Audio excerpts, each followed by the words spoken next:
Star Citizen VR is insane. The game is literally built to be experienced in VR. A lot of the decisions CIG made over the years, whether intentional or accidental, ended up creating a framework that VR slides into almost too well. Back in October, Pimax reached out and asked if I wanted to be a brand ambassador. I agreed because even before Star Citizen had official VR support, I'd been obsessed with the idea of playing this game the way it was always meant to be experienced. Since then, a lot has changed. Star Citizen got native VR support. I picked up a Quest 3 so I'd have a real modern and affordable baseline for comparison. And at this point, I've got 3 Pimax headsets that I've been actively using and testing. It's even got to the point where my live streams have decreased because I'd rather be playing the game in VR on my alt account, and I have been. To say I've adopted the VR lifestyle is an understatement. I even got my 74-year-old father to try it, and the look on his face was worth every argument it took to get him into the headset. When Pimax asked me if I'd like to review their new Crystal Super Micro OLED headset, I jumped at the opportunity. I'm going to go deep on this, and I'm not going to pull any punches. Pimax hasn't seen this video, and they get no editorial input either. The Crystal Super is a product that's built with a modular framework that allows you to change out the optical engine, which contains the brains of the operation, including the screen, the lenses, and all the electronics needed for the headset to function. The shell of the headset contains the cameras, the audio, the head strap, and the input wires. I don't know for sure if this is the world's first modular VR headset, but it wouldn't surprise me. Part of what makes the modularity of the headset interesting is that VR even at the highest end is still a trade-off between the features you want and the potential downsides that accompany them. There is no perfect VR headset at any price level. That's a super important point to remember.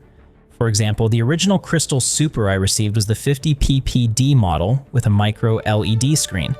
It's paired with Pimax's amazing aspheric lenses. TLDR of that is aspheric lenses perfectly pass through light at nearly every angle. They are superior to pancake lenses because they contain zero glare. The picture is so clear that you don't think about the lens at all. And the trade-off for that performance is bulk and weight, which has been a traditional barrier to adoption for some. Up until now, no matter what optical engine or headset you chose from Pimax, it had aspheric lenses, which also meant they were unavoidably heavier. But not anymore. The Micro OLED is the first headset from Pimax to feature their new pancake lenses. Pancake lenses have been the standard in the industry for a while due to their low-cost manufacturing and lighter weight, with the trade-off that glare is a major issue with that lens type. In this case, Pimax didn't copy the competition at the mid-level, and instead they're taking a page from the Apple Vision Pro. They use a concave lens which has significant performance gains with the trade-off of higher manufacturing costs. And the results, they speak for themselves. Don't worry, you don't have to take my word for it. Linus Sebastian from Linus Tech Tips did a quick review of one of their upcoming Dream Air headsets at CES 2026 that uses the exact same lens setup as the Micro OLED. He was impressed by them, and he has a lot more VR experience than I do. The lenses are so important to the VR experience that I'd even argue when people talk about a headset screen, what they actually mean is the combination of the screen and the lenses together. You can have an incredible panel on paper, but if the optics in front of it are doing a bad job, that's what you're going to notice. So when someone says a headset has glare or blur or any kind of visual imperfection, they're not really criticizing the display itself. They're saying the lens is the weak link but calling it the screen because the package together make up the experience. The high-end VR headsets go out of their way to solve this problem, and this one is no exception. But lenses aren't the main selling point of this headset at first glance. You're probably here for the marketing around the screen, and let's get into that. It features a Sony OLED panel with 3840 by 3552 pixels per eye. This is a top-end screen and blows away anything you'd compare it with in the mid to low-range VR headset categories in resolution or panel quality. And that's important to mention because this isn't a competitor with something like the Quest 3, or even something mid-range like the big screen Beyond. This is at the very top of the line in the consumer VR industry, and the price tag reflects that. And the competition is the play for Dream MR and the Meganex 8K Mark II headsets, which all are equally pricey at the pinnacle of the mountain. For OLED screens, traditionally the major issues people report are Mura, glare, brightness, and ghosting. 3 of the terms probably sound familiar, but if you're new to VR, let's talk about the concept of Mura. Mura is the Japanese term for unevenness, irregularity, or lack of uniformity. It refers to the difference in perceived color levels between adjacent pixels. Imagine an image with a solid red background that is a uniform color, but in the headset you detect variations in the brightness of the red. It doesn't look uniform to you while in VR.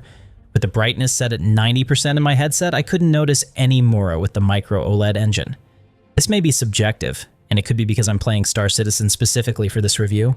It could be my eyes and my tolerance for noticing it. My experience seems to line up with the other reviewers out there as well. I'm happy to report that wasn't an issue for me, which was surprising after reading tons of horror stories on forums about other OLED-based VR headsets in the past. Maybe it's the Sony-made screens with higher quality control. Maybe it's the lenses, I don't know. But it's awesome. Glare is absolutely present, but it's way less than a Quest 3. And it's not something you'll see outside of rarely. People rave about the Quest 3's lenses, and at that price point, I can completely understand that. But the takeaway is that glare is 100% about the lenses and construction of the optics in a headset. The screens themselves don't create glare, it's how the light is funneled to your eyes. The Quest 3 will throw glare at me in most brightly lit scenes, but the micro OLED is situational. And the thing is that while it's minor, the screen looks so damn good that you do notice it when it happens. Again, high-end VR is all about trade-offs. Linus said in his review, it feels among the least amount of glare compared to the other headsets he used. I can only compare it to the Quest 3 myself because the other Pimax headsets use those aspheric lenses, so take that for what it's worth. If any amount of glare at all is an absolute game-breaking issue for you, the versions with the micro LED panels and aspheric lens are the way to go. The modular nature of the headset is an advantage here with all the choices. Brightness is both absolute and very subjective. Most of the time when someone is comparing the brightness of a headset in a review, they're bouncing between headsets and have that comparison fresh in their mind or just looking at peak nits on a spec sheet. I didn't want to do this, so I spent about an hour in my hangar before venturing outside. That way I was used to the screen and could judge it on its own. While playing, it just feels right, the color balance, everything is next level. Most of Star Citizen's environments are not ultra bright to begin with, they have a realistic color gradient. Because of that, the only situation where I notice anything is flying directly into the sun. But are micro LED panels brighter? Of course they are. All micro OLEDs are less bright overall, with the added benefit of amazing contrast and color accuracy. Again, trade-offs. I'll take the inky blacks in a space game for it. So yes, it's less bright than some of the screens I've tried, but only if I stop to think about it would I notice it. I'll call that a con, to be fair, if brightness is something you specifically care about. I'm looking at a screen less than an inch from my eyes, and I really don't want to burn them out looking at the sun in Star Citizen anyway. It's a sim, but it doesn't need to be that simulated. Now let's talk about ghosting, because this is one of those things people love to argue about on forums, and it's usually completely detached from how it actually feels in-game. Based on my testing, ghosting on the micro OLED engine is basically a non-issue in Star Citizen. I went looking for it. Fast head turns with bright HUD elements against dark space and cockpits. If there's a place ghosting would show up, this is it. What I noticed is that any persistence is extremely subtle and situational. It's not something you see during normal play. I never had a moment where I thought, oh, that looks smeary, or that's distracting. If you freeze frame footage or deliberately stress test specific scenarios, sure, you can convince yourself something's there, but while actually flying, moving, and playing, it completely disappears. That matters way more to me than theoretical measurements. I think part of why this works so well is that Star Citizen isn't a game with a ton of hard-edged, high-speed UI motion flying across flat backgrounds like some VR rhythm games. It's gradients, lighting, space, interiors, and slower contextual movement. The OLED response times combined with how this game presents motion just click. I never once felt like ghosting pulled me out of the experience, and that's really the only metric that matters. If anything, the clarity and contrast of the image makes motion feel cleaner overall, not messier. Ghosting is one of those things that can ruin a headset if it's bad, and here it just isn't. It never became something I thought about again after the first session of trying to find it. The field of view with the micro OLED is less than the 50 ppd, 127 degrees to 116 degrees, and I thought for sure this would be a game breaker for me, but I really didn't notice it at all.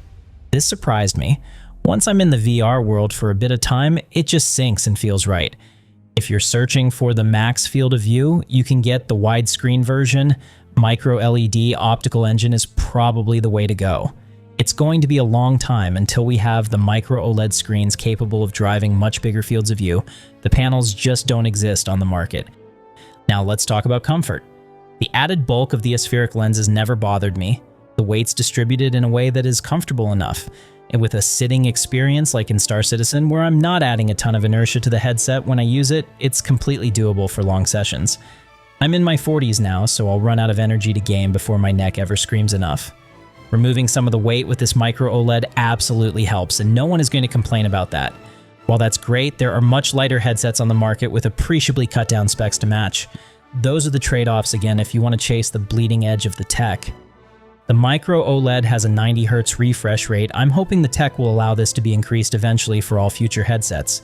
90 seems to be the industry standard now. It's really the bare minimum for a great experience in motion games, in my opinion. Star Citizen struggles with its frame rate, so it's never really a limitation here. You'll have more trouble driving the game than getting to the point where you wonder if the 90 Hz is doing you dirty. Having said all that, the real test of a headset is how it looks in the game. And man, this headset doesn't disappoint. All the footage you've been watching is from the PTU literally hours before I publish this. There are some major changes coming in 4.6 for VR with bug fixing and new features. They showed up after I had previously tested the unit and wrote my review. It didn't change my opinion about the headset, but it looks even better in the B-roll. CIG fixed the field of view or scaling or something in this patch. I'm appropriately sized as I move and look around, which wasn't the case before. Walking up to the MSR is amazing, absolutely amazing. And crazily, it's even better than it was in 4.5's patch. I can see details in the panels that I've never noticed before. It's wild. Also, this is a big deal. I can read every bit of text in the verse, no matter how small. Did you know there was subscript text on the MSR cockpit buttons? I've literally never seen that before. Not the big text, but the small text above and below each toggle switch. I can see it, I can read it. It's mind-boggling. And now we have to talk about the elephant in the room. A lot of people have a negative opinion of Pimax. Mention them on social media and people will immediately show up to warn you away with stories of quality control issues in the past. And I'm not sure how much is just hearsay. I can't speak to that, but everything I have, including units I've received directly from the Amazon stock, aka not cherry-picked, have been flawless. I can only report my own experience after all. Pimax is also incredibly aggressive with their marketing campaign, and I get why that might turn someone off to the brand. Their name is banned on the Star Citizen Reddit, and while I think that's ridiculous, it's not my call. But here's the deal, and I'll end up making this video separately at some point soon too. VR is an industry that is both experiencing one of the best eras for consumers while being on the verge of death. Pimax and every other VR headset maker are competing hard right now for long-term survival. Let me explain. Meta just closed 3 of their VR studios and seems to be scaling back their VR investments to focus on AI instead. You might think, so what? But the Meta headsets are the gateway into VR for a lot of first-time consumers. They're inexpensive while still providing a great experience for what they are. It's been a few years now since the Quest 3 launched, and there's no talk of another Quest model this year either. That's a problem. Couple that with RAM costs that are out of control, and there's a lot of headwinds to converting new customers. Getting into the PC side of VR just got even more expensive. Every sale counts now for everyone. Additionally, none of the other VR headset manufacturers are focusing on Star Citizen. As mentioned, Meta isn't there in survival mode after losing $71 billion on VR development. I find it unlikely that Steam will if they need to prioritize Steam apps with their new hardware. Star Citizen isn't in their ecosystem, and we can pretend that's not a big deal, but it matters at the corporate level. I'm not even sure HTC still exists, in the consumer VR space at least. High-end brands like Varjo are focusing on building headsets for NATO rather than for us. Only Pimax is currently working with the CIG developers to actively implement features like dynamic foveated rendering and more. This headset has eye tracking, and integrating it natively in the game will unlock performance in a major way. To me, that's worth a little marketing spam on social media. They're currently running a campaign for people considering switching to Pimax from other headsets. Through March 31st, you can get discounts and rewards just by having purchased a headset in the past. Submitting proof of purchase of that old headset to Pimax is all you have to do to qualify. And you don't have to trade in your old headset either. It's yours. You keep it, you still own it. You can receive up to $100 off the Crystal Light or Premium gift bundle, including DMAS audio and free prescription lenses for a Crystal Super purchase. It's in addition to any other discounts, including the one you get for using my referral code. Link in the description and pinned comment. They have one of the most flexible tryout policies in the VR industry with Pimax Prime. You can pay a part of the headset's price and get the headset to try it out for 14 days before deciding to keep or return it. If you're on the fence, it's a great way to see if VR is right for you without full sticker shock commitment. So let's talk about who this headset is actually for, because this is the part where a lot of reviews either dodge the question or pretend this thing is for everyone. I'm not going to do that. It's absolutely not. This is high-end PCVR, full stop, and PCVR is pay to play. You need the hardware to drive it, and you need a use case that really benefits from this level of clarity and optics.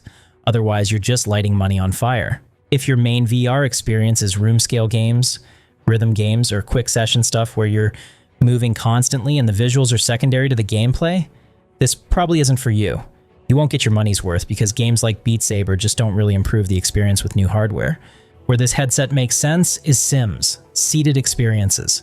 Games where clarity, contrast, depth perception, and the ability to read fine detail really add something to the experience. Games like flight sims and space sims and racing sims, and yes, especially Star Citizen. If Star Citizen is your game, and if you care about immersion more than convenience, this starts making a lot more sense. You'd absolutely love it if you have the hardware for it. It changes the game in a way I can't describe to you. Not even the B-roll video will reflect the experience of wearing it.